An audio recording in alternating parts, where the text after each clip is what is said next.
সংবিধানের আলোকে বিচারপতি নিয়োগ আইন প্রণয়ন, বাংলাদেশের সংবিধান এবং বিচার বিভাগ পৃথকী ও স্বতন্ত্রকরণ সংক্রান্ত উচ্চ আদালতের 1999 সালের নির্দেশনার আলোকে বিচার বিভাগের কার্যকর স্বাধীনতা নিশ্চিত করা হবে।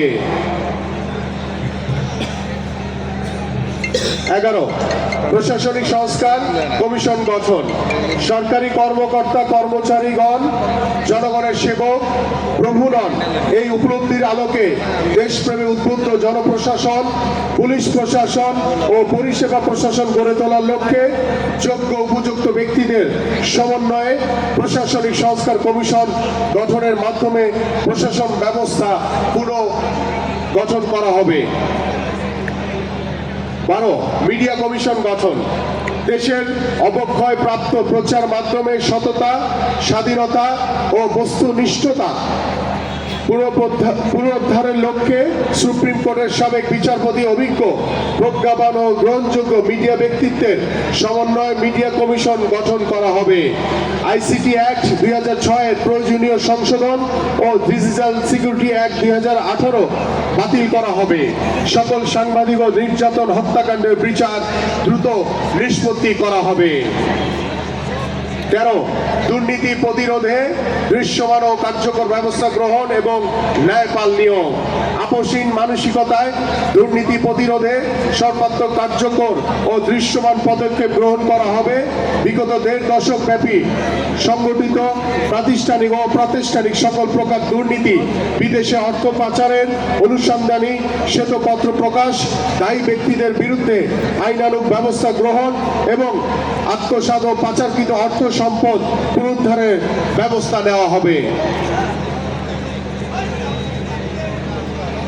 14 সর্বস্তরে আইনের শাসন ও মানবাধিকার প্রতিষ্ঠা, সর্বস্তরে আইনের শাসন প্রতিষ্ঠা করা হবে। মানবিক মূল্যবোধ ও মানুষের মর্যাদা পুনঃপ্রতিষ্ঠা এবং গুম, খুন, বিচার বহির্ভূত হত্যাকাণ্ড, অমানবিক শারীরিক মানসিক নির্যাতনের অবসান ঘটানো হবে। 15 অর্থনৈতিক সংস্কার কমিশন গঠন, মহান মুক্তিযুদ্ধের মূল মন্ত্র সাম্য, মানবিক মর্যাদা, সামাজিক ন্যায় বিচারের আলোকে রাষ্ট্রীয় অর্থনৈতিক প্রবৃদ্ধির সুষম বন্টনের মাধ্যমে ধনী দরিদ্রের বৈষম্য দূরীকরণ করা হবে।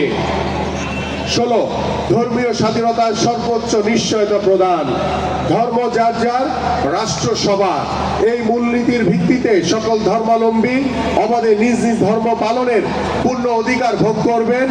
জাতি, ধর্ম, বর্ণ নির্বিশেষে পাহাড় সমতলের ছোট বড় ক্ষুদ্র বৃহৎ সকল জাতিগোষ্ঠীর সংবিধান প্রদত্ত সামাজিক, রাজনৈতিক, সাংস্কৃতিক, অর্থনৈতিক, ধর্ম, কর্ম, নাগরিক অধিকার ভোগ করবেন। রাষ্ট্র তাদের জীবন, সম্ভ্রম, অধিকারের পূর্ণ নিরাপত্তা নিশ্চিত করবে। 17 মুদ্রাস্ফীতি বিবেচনায় শ্রমের ন্যায্য মজুরি নিশ্চিত করা, মুদ্রাস্ফীতি বিবেচনা রেখে পরিবর্তনীয় মূল্যভিত্তিক শ্রমের ন্যায্য পারিশ্রমিক নিশ্চিত করা হবে।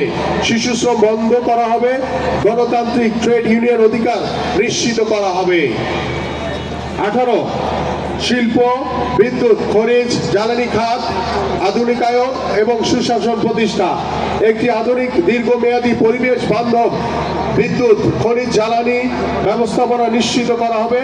এনার্জি খাতে দায় মুক্তি আইন সহ সকল কালো আইন বাতিল করা হবে।